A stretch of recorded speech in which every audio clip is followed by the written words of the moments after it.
सभी को नमस्कार। आज का वीडियो हमारी एक अच्छी एग्जाम प्रिपरेशन की रणनीति में क्या-क्या स्टेप और क्या-क्या प्रोसेस होती है, उसी प्रोसेस के तहत मैं 3 से 4 वीडियो आप लोगों के लिए लेके आया हूँ, बनाऊँगा।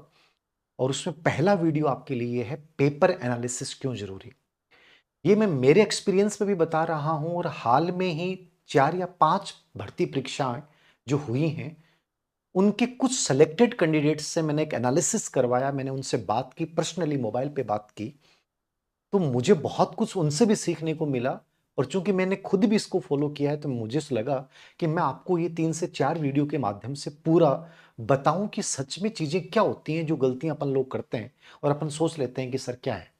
आप एक चीज तो हमेशा नोट करना, जब भी आपका कोई रिजल्ट आता है और उस रिजल्ट का जो टॉपर बच्चा होता है, फर्स्ट सेकंड थर्ड रैंक वाला, उसका एक रिकॉर्ड देखना, ट्रैक रिकॉर्ड। तो आप देखेंगे कि उससे पहले उसने 3 परीक्षाएं दी, उससे पहले वाली परीक्षा में वो 5 नंबर से रहा, एक में नॉर्मलाइजेशन की वजह से रह गया, एक -0.42 से रहा। ऐसा आपको रिकॉर्ड मिलेगा। अमूमन आप क्या होता है कि नकारात्मक हो जाते हैं कि सर मेरे तो इतने नंबर कम है, पास जाके हार गया, अब कुछ नहीं बचा। जो पास जाके हारता है वो हारता कभी नहीं है।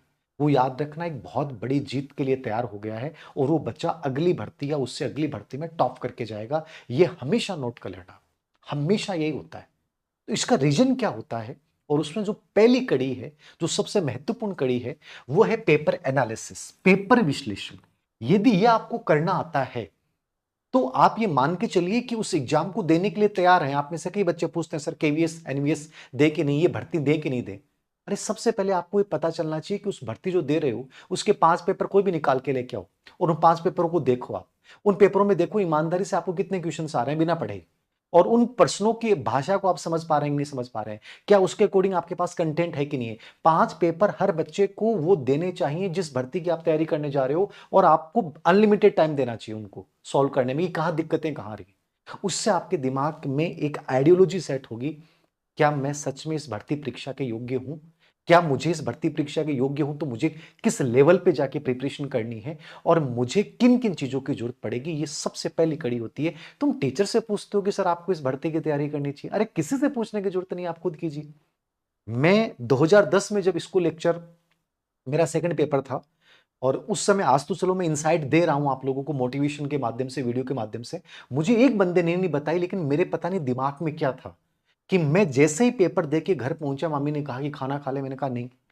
मेरे इतना कीड़ा होता था कि मैं उस पेपर को लेके बैठा, 4 से 5 किताबें रखी और आंसर मिलाए, कितने प्रश्न मेरे सही हुए, कितने गलत हुए, कौन से प्रश्नों में मैंने मिस्टेक की, कौन से में सिली मिस्टेक थी, कौन से में मैंने मतलब गेस गलत लगाया, ठीक है, मुझे ये प्रश्न करना चाहिए। तो मेरे दिमाग में 2-3 घंटे मुझे लगते हैं, मैं खाना नहीं खाता, सर दर्द होने लग जाता, लेकिन वो पूरी पेपर की मेरे दिमाग में स्ट्रक्चर बन जाती, मतलब उस भर्ती परीक्षा के लिए दिमाग में सेट हो जाता कि पेपर का लेवल ये था, यहां मैंने गलती की, यहां मुझे कंटेंट में ये इंप्रूवमेंट करना था।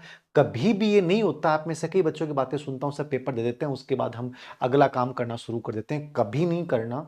यदि आप तुरंत आके पेपर का एनालिसिस नहीं कर रहे हो, इसका मतलब तुम्हारे अंदर नौकरी की भूख नहीं है, सच में नहीं है। तुम ऐसे कैसे वेट कर सकते हो कि सर रिजल्ट आएगा, देख क्यों, रिजल्ट क्यों आएगा? आपको पता तो चलना चाहिए। आप नीट आईआईटी के बच्चों का जो पैटर्न देखना, पढ़ने का तरीका देखना, जो कोचिंग में करवाती हैं, वो यही तो सबसे इंपॉर्टेंट है। पढ़ाई तो सभी कर रहे हैं, एनालिसिस करने की योग्यता यदि आप में डेवलप नहीं हुई है, तो आप मैदान में कितना भी पढ़ लेना, कितनी भी किताबें ले आना, कोई मतलब ही नहीं है। यही तो चीज है जो आपको बताएगी कैसे क्या करना है। तो आज के इस वीडियो के माध्यम से आप जानिए कि पेपर एनालिसिस गेम चेंजर क्यों है और हमें किस प्रकार से इसको करना चाहिए। जो टिप्स मैं आपको बता रहा हूं, इसको सुनिएगा मत, इसको 100% अपने जीवन में लेके आइएगा। ये मैं कह सकता हूं 2 से 3 महीने फॉलो कर लिया तो आपको एक बड़े मेजर चेंज आपके अंदर दिखेंगे। सबसे पहली चीज, 3 स्टेज होती हैं पेपर एनालिसिस में जो आपको करना होता है।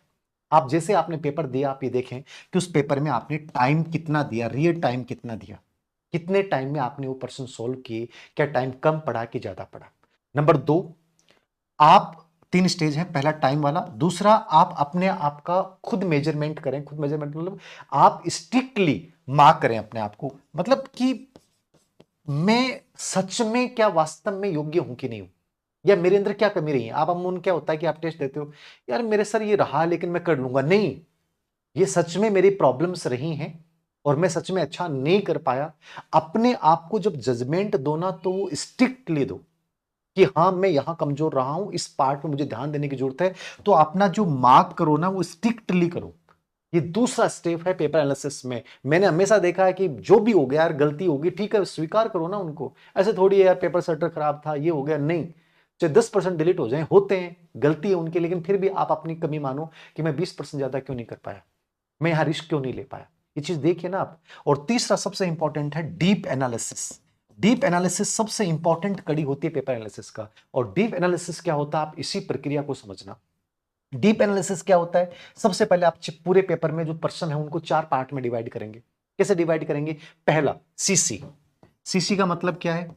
जो आपके पर्सन करेक्ट हैं, मतलब आपने कॉन्फिडेंस से किए हैं, वो कितने पर्सन है? वो हो सकता है कि आपके 50% हो या 40% हो, ये अलग कीजिए आप। नंबर 2 पे आपको करना है सी, एल या जी। ये करेक्ट हैं आपके, बट किस्मत से हो गए, या आपने एक प्रकार से जी का मतलब तुक्के लगाए, हो गए वो।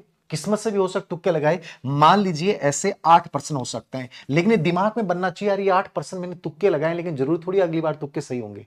वो तुक्के किस आधार पर लगाएं कि ऐसे गेस मेरे सही हो सकते हैं क्या, ये पूरा एनालिसिस बनता है फिर दिमाग में। तो सी एल जी इसके अंतर्गत कितने हैं? तीसरा आपके अंतर्गत तीसरा एनालिसिस करेंगे आप डब्ल्यू ए। डब्ल्यू ए क्या है? ये आपके रोंग हुए हैं, ये क्या है? रोंग हुए हैं। और आपने ए का मतलब अटेम्प्ट किए हैं, मतलब आपने ऐसे कितने % अटेम्प्ट किए हैं जो आपके रोंग हुए हैं, कि हो सकता है आपके 14 या 15। ये सबसे बड़ी प्रॉब्लम होती है, ये दी चीज आनी चाहिए।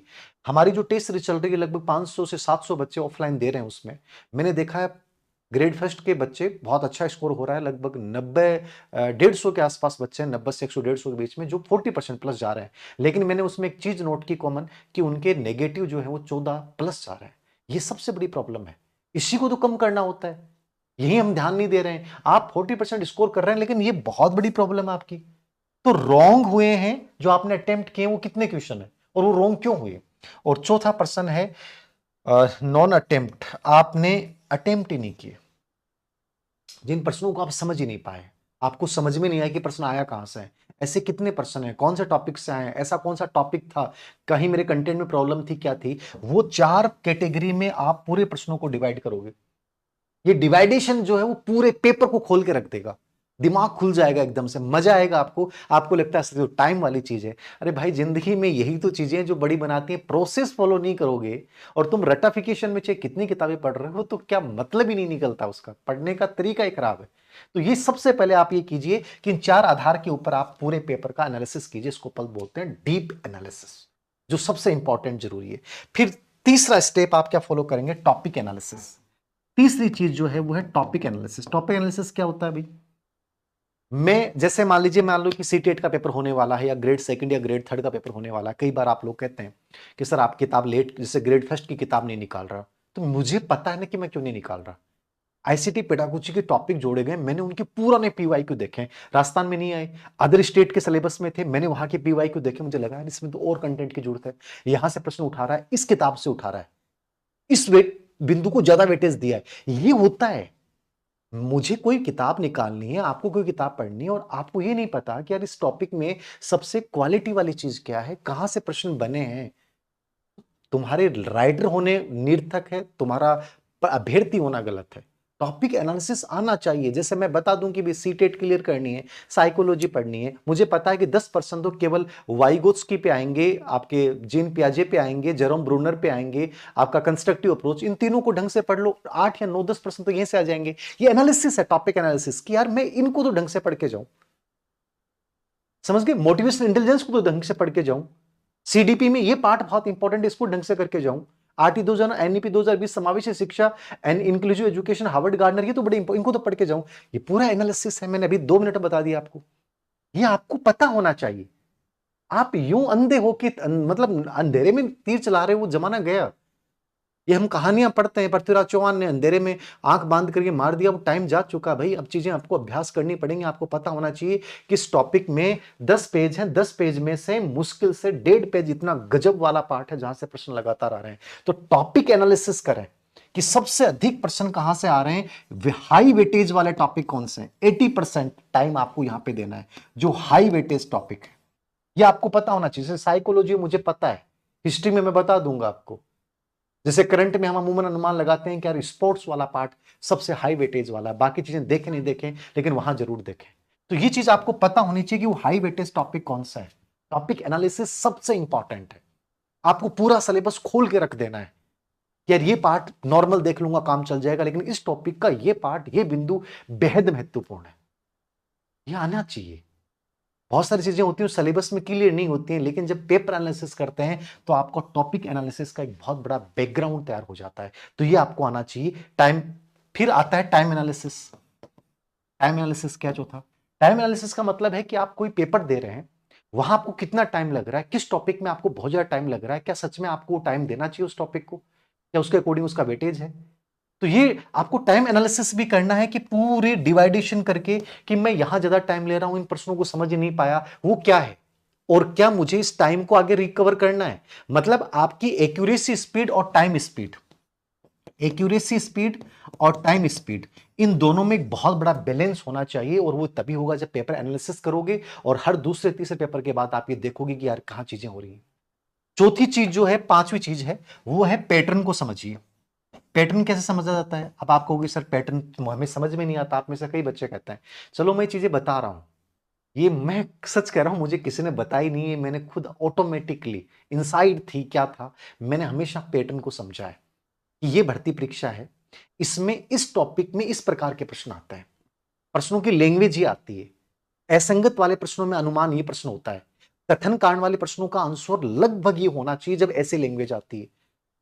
ठीक है, इस पेपर में इतने कथन कांड वाले आते हैं, इतने मिलान वाले प्रश्न आते हैं, इतने असंगत वाले प्रश्न आते हैं, इतने कूट के चयन वाले प्रश्न आते हैं। मतलब पैटर्न समझ में आना चाहिए जब पेपर एनालिसिस करते हैं कि वास्तव में है क्या। ये टॉपिक ऐसा है जिसमें हमेशा 4 टॉपिक ऐसे हो सकते हैं जिसमें 5 या 7 प्रश्न ही हमेशा रिवाइज होते हैं। रिवाइज वाले टॉपिक कौन से हैं, ऐसे कौन से 10% हैं जिनमें हमेशा मतलब ऑप्शन में ट्रेप होता है, जो मतलब ऑप्शन में उलझाने का प्रयास करता है। वो ऐसे कौन से प्रश्न हैं, उनकी भाषा कैसे आती है।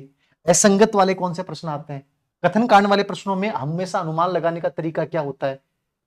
समझ रहे, बड़े प्रश्न जितने होते हैं उनमें आंसर सबसे आसान होता है। ये चीज पैटर्न कब समझ में आएगी, जब पेपर एनालिसिस करोगे लास्ट के कम से कम 3 साल के। ये इससे आपको पूरा पैटर्न समझ में आएगा कि कौन से प्रश्न रिपीट हैं, कौन से टॉपिक बहुत इंपॉर्टेंट हैं, मुझे कौन से प्रश्नों में तुक्का लगाना चाहिए। कई बार कहते हैं सर तुक्का लगाए नहीं लगाए, ये चीजें समझ में आने लग जाती हैं, किसी से पूछने की जरूरत नहीं है। अधीनस्थ सेवा चयन बोर्ड में मुझे कहां तक रिस्क लेना चाहिए, इतने परसेंट तो मुझे 150 में से करने ही चाहिए। ये कब पता चलेगा, जब तुम पेपर देते हो और उसका सच में ये पैटर्न समझ के 4 चीजों का क्वेश्चन रिपीट कितने हो रहे हैं, ऑप्शन में ट्रेप कहां पे है, कितने किस टॉपिक से कितने ज्यादा क्वेश्चंस आ रहे हैं, कैसे आ रही है भाषा उनकी, और कितने प्रश्नों में मुझे अनुमान लगाना चाहिए। इन सब को करने के बाद तुम रिवीजन सीट बनाओगे, आरएस। रिवीजन सीट में आप ये देखोगे कि वो कौन से टॉपिक्स थे जहां मैंने गलतियां की हैं, इस टॉपिक को मुझे 3 से 4 बार रिपीट करना है। मतलब जहां मेरा कॉन्सेप्ट कमजोर रहा है, जहां मैंने मिस्टेक, अमूमन क्या होता है आप मिस्टेक करते हो, एक तो होता है mistake, normal mistake, silly mistake हो गई कि यार मतलब मैंने गलत पढ़ लिया, ठीक है, या आता हुआ प्रश्न जल्दबाजी में गलत कर गया, या प्रश्न की भाषा में समझ नहीं पाया। तो ऐसे कौन से प्रश्न हैं जहां मैंने ये मिस्टेक किए हैं। रिवीजन सीट में आप एक प्रश्न होता है कि आप समझ ही नहीं पाए और उत्तर करके आगे, जिनमें समझ नहीं पाए रिवीजन सीट में ऐसे टॉपिक्स को आप बार बार रिपीट करोगे। ये रिवीजन सेट का रूल है। और गलतियां कम यूं नहीं होती हैं कि आपने ठीक है सोच लिया गलतियां कम होंगी, उनको एक्शन में लेके आओ भाई, अप्लाई करो। तो रिवीजन सेट में ये सब चीजें आप लिखो, 3 से 4 चीजें जो आपने नोट की हैं, जहां आपकी प्रॉब्लम्स रही हैं, उन प्रॉब्लम्स को लिखिए और उनको दूर करने का प्रयास कीजिए। चौथा, पांचवी, छठी चीज जो है वो है मॉक टेस्ट। अब आपकी बड़ी होता है कि सर मॉक टेस्ट दें या रियल दें, या किस प्रकार के मॉक टेस्ट देने चाहिए पेपर एनालिसिस के लिए। मॉक टेस्ट दें, मैंने कई बार नोट किया है, मैं 2 जगह जाके भी आया, सीकर और जयपुर, हमारे टेस्ट के दौरान दोबारा भी जाके आऊंगा। मैं उन बच्चों के लिए ओरिएंटेशन सेशन भी रखूंगा कि यार आप गलतियां कर क्यों रहे हैं। प्रॉब्लम्स क्या आती हैं कि मैंने देखा कि बच्चों के पास मोबाइल है, ठीक है, वो 10 मिनट लेट आ रहे हैं, ठीक है, 10 मिनट पहले पेपर दे के जा रहे हैं। ये बहुत गलत प्रवृत्ति है। आप जब मॉक टेस्ट दे रहे हो रियल टाइम में दो। आप ऑनलाइन आपने टेस्ट सीरीज ले रखी है, आप टेस्ट अगले दिन दे रहे हो, कितनी मूर्खता है। जो बच्चा इस चीज के लिए गंभीर नहीं हो सकता कि मेरा 8 बजे टेस्ट है, 8 बजे मोबाइल खोल के मैं टेस्ट दूंगा, रियल टाइम में दूंगा, कितने टाइम में प्रश्न किए, क्या किए। यदि आप उसी टाइम में चीजें नहीं कर रहे हो तो सच में आप हकदार हो ही नहीं। आप जब ऑफलाइन टेस्ट दे रहे हो, आपका फोन एयरप्लेन मोड पे होना चाहिए। आप सही टाइम पे पहुंच गए, 1.5 घंटे में आपने ग्रेड फेस्ट का किया, कितना टाइम रहा, क्या नहीं रहा, पूरी चीज एनालिसिस की, और मार्कशीट आपने उसी, मतलब प्रेजेंस ऑफ माइंड आपका एग्जाम वाला था। तभी तो पता चलेगा कि मैं गलतियां क्या कर रहा हूं, स्ट्रेस फील कर रहा हूं कि नहीं कर रहा हूं। आप यदि यूं ही हल्के मूड में पेपर दे रहे हो, अगले दिन पेपर दे रहे हो, ऑफलाइन में कई बच्चे होते हैं रजिस्ट्रेशन करवा देते हैं, आते ही नहीं है, ये ऐसे लापरवाह बच्चे सच में नहीं चाहिए। यदि ऐसी लापरवाही आप कर रहे हो तो आप सही दिशा में नहीं हो। तो मॉक टेस्ट जब भी दें, रियल टाइम में दें, ठीक है, एग्जाम वाला मूड बना के दें। आपका फोन एयरप्लेन मोड पे रहना चाहिए जब ऑफलाइन आप दे रहे हो, फोन पे बात कर रहे हो, ऐसे थोड़ी होता है कोई। और अंतिम चीज जो आपको करनी है, वीकली रिव्यू आप जरूर करेंगे। वीकली रिव्यू का मतलब यही है कि सप्ताह में आपने कहाँ गलतियां की, कितनी गलतियां की, क्या आपके अगले टेस्ट में वो गलतियां कम हो रही हैं, क्या आपके मार्क्स इंप्रूव हो रहे हैं कि नहीं हो रहे हैं, ठीक है, आप जो चीजें सोच रहे थे क्या वास्तव में आप में बहुत सुधार हुआ है। ये सब चीजें अपने माइंडसेट में बनाइए, इन सब चीज़ों को दूर करने का प्रयास कीजिए, तब तो फायदा है, वरना कोई फायदा नहीं है। वीकली रिव्यू होना ही चाहिए, और इस आधार पे फिर हर 3 से 4 माइनर टेस्ट के बाद एक मेगा टेस्ट दीजिए पूरे सिलेबस का। और पूरे सिलेबस का जब टेस्ट दें तो देखिए कि क्या मैं पूरे सिलेबस के अकॉर्डिंग कवर कर पा रहा हूँ कि नहीं कर पा रहा हूँ। ये सब चीजें जब ध्यान देते हैं तब जाके पूरे पेपर की एक स्ट्रक्चर आपके दिमाग में बनती है, पूरे एग्जाम का स्ट्रक्चर बनता है, और आपको पता चलता है कि मैं कहाँ पे हूँ। और हमेशा अपना रियल जो रिजल्ट है उसके आधार पे मूल्यांकन करते हुए फिर उनको दूर, गलतियों को दूर करते हुए फिर आगे बढ़िए। निश्चित रूप से आपको मान सकता हूं कि बहुत अच्छे परिणाम आएंगे। तो थैंक यू वेरी मच। ये वीडियो अप्लाई जरूर करना। ये एक 2 वीडियो और बनाऊंगा इसी श्रृंखला में, जो अगले स्टेप पे होंगे, जो कौन से 2 स्टेप हैं जिनको आपको जानना जरूरी है, समझना जरूरी है, और क्यों सिलेक्शन में बहुत बड़ी भूमिका निभाते हैं, इसके आधार पर। Thank you very much.